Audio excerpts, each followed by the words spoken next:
Disclaimer: the following video is an accurate description of a disturbing crime and explicit detail. Please, if you are sensitive to disturbing content and or get easily triggered, please do not watch this. Thank you. Sarah Everard, body found in woodland confirmed as that of missing woman. A body has been found by police in woodland on Wednesday, has been confirmed as that of Sarah Everard. The 33-year-old marketing executive disappeared as she walked home in South London last week. A serving Met police officer remains in custody, having been held on suspicion of Miss Everard's kidnap and murder. In another development, organisers of a vigil for Miss Everard lost a legal challenge at the High Court against a police ban on the event. Organisers claimed there had been an about-face by police who told them that Saturday's Reclaim These Streets event in Clapham would now not be permitted due to the coronavirus lockdown, having previously said the gathering could go ahead.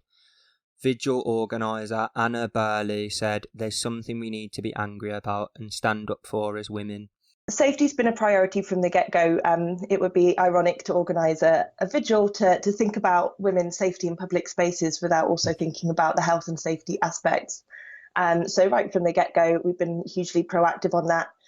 Every piece of literature that we've created and put out has asked people to wear masks and emphasise the importance of social distancing. We chose Clapham Common in part because it's such a big, wide open space. And as a common, it doesn't have fences around it, so there's no need for people to bunch together and crowd to get in or out.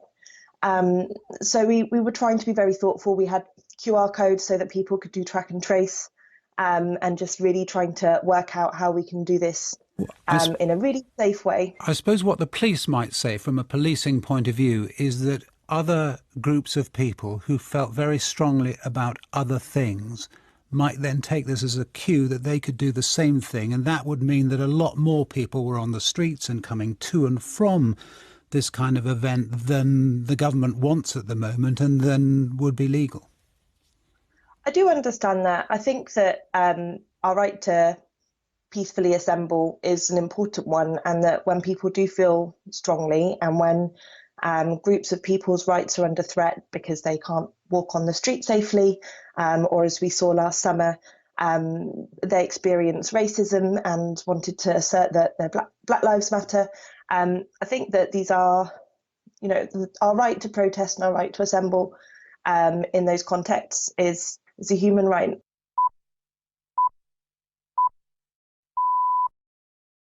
Miss Everard was last seen on the 3rd of March walking alone down a main road in Clapham at 9:30, with police saying it was unclear whether she reached her home in Brixton.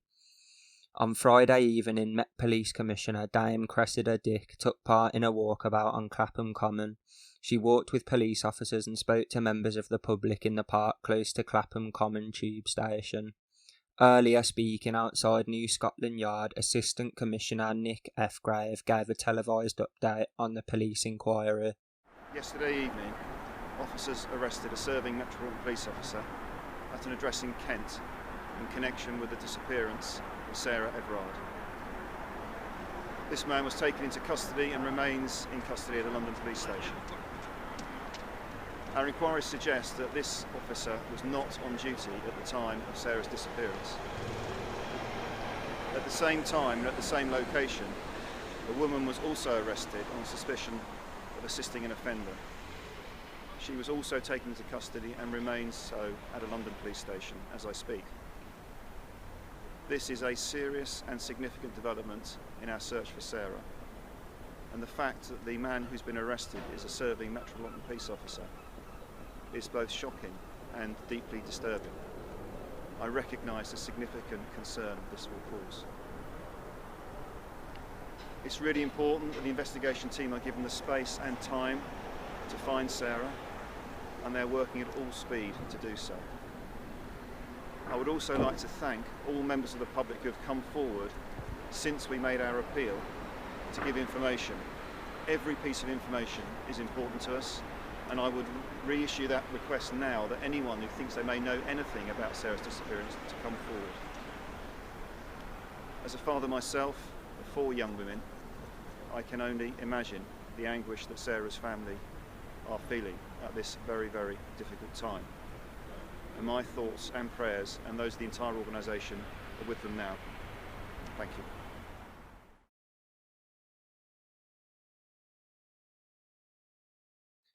Throughout the week, searches have been carried out in Clapham where Miss Everard was last seen, as well as at a home in Deal and the Woodland in Ashford. On Tuesday, the Met officer was arrested in Kent on suspicion of Miss Everard's kidnap and was later rearrested on suspicion of her murder. The man, who was in his 40s and works with the Met's Parliamentary and Diplomatic Protection Command, was taken to hospital on Thursday suffering from head injuries he sustained while alone in his cell. He was treated, discharged and returned to the police station where he is being held, after an application to extend his detention was granted by magistrates. A woman in her 30s who was arrested on suspicion of assisting an officer has been released on bail until mid-April. The Met is facing an investigation by the police watchdog into its handling of a separate allegation of indecent exposure against the arrested officer. The Independent Office for Police Conduct is to look at whether officers responded appropriately after the Met received 2 complaints that a man had exposed himself at a fast food restaurant in South London on February 28th, 3 days before Miss Everard went missing. We do have a timeline, and the timeline goes like this. 3rd of March, Sarah Everard vanishes after leaving a friend's house on Leithwaite Road, Battersea, at about 9 p.m. 5th of March, police say they are increasingly concerned for Miss Everard and make an appeal on Twitter. 6th of March, Miss Everard's family, who are from York, say her disappearance is totally out of character as officers search Clapham Commons ponds.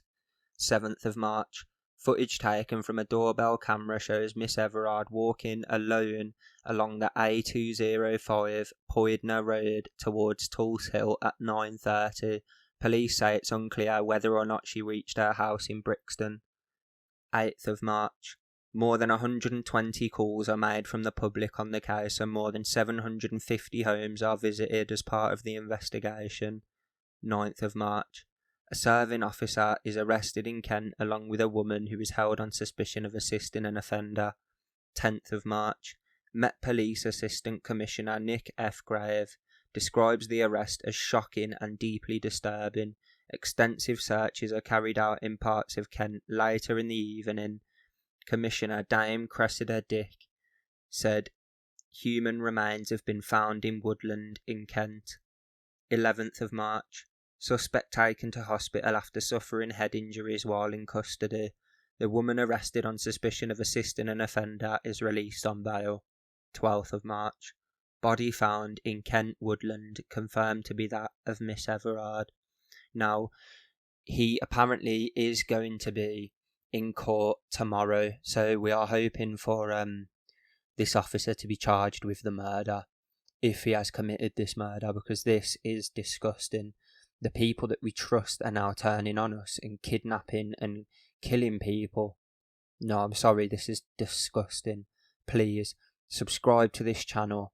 I know everyone says it, but turn that notification bell on so as soon as the update comes out, you will get it from me tomorrow. Thank you and goodbye.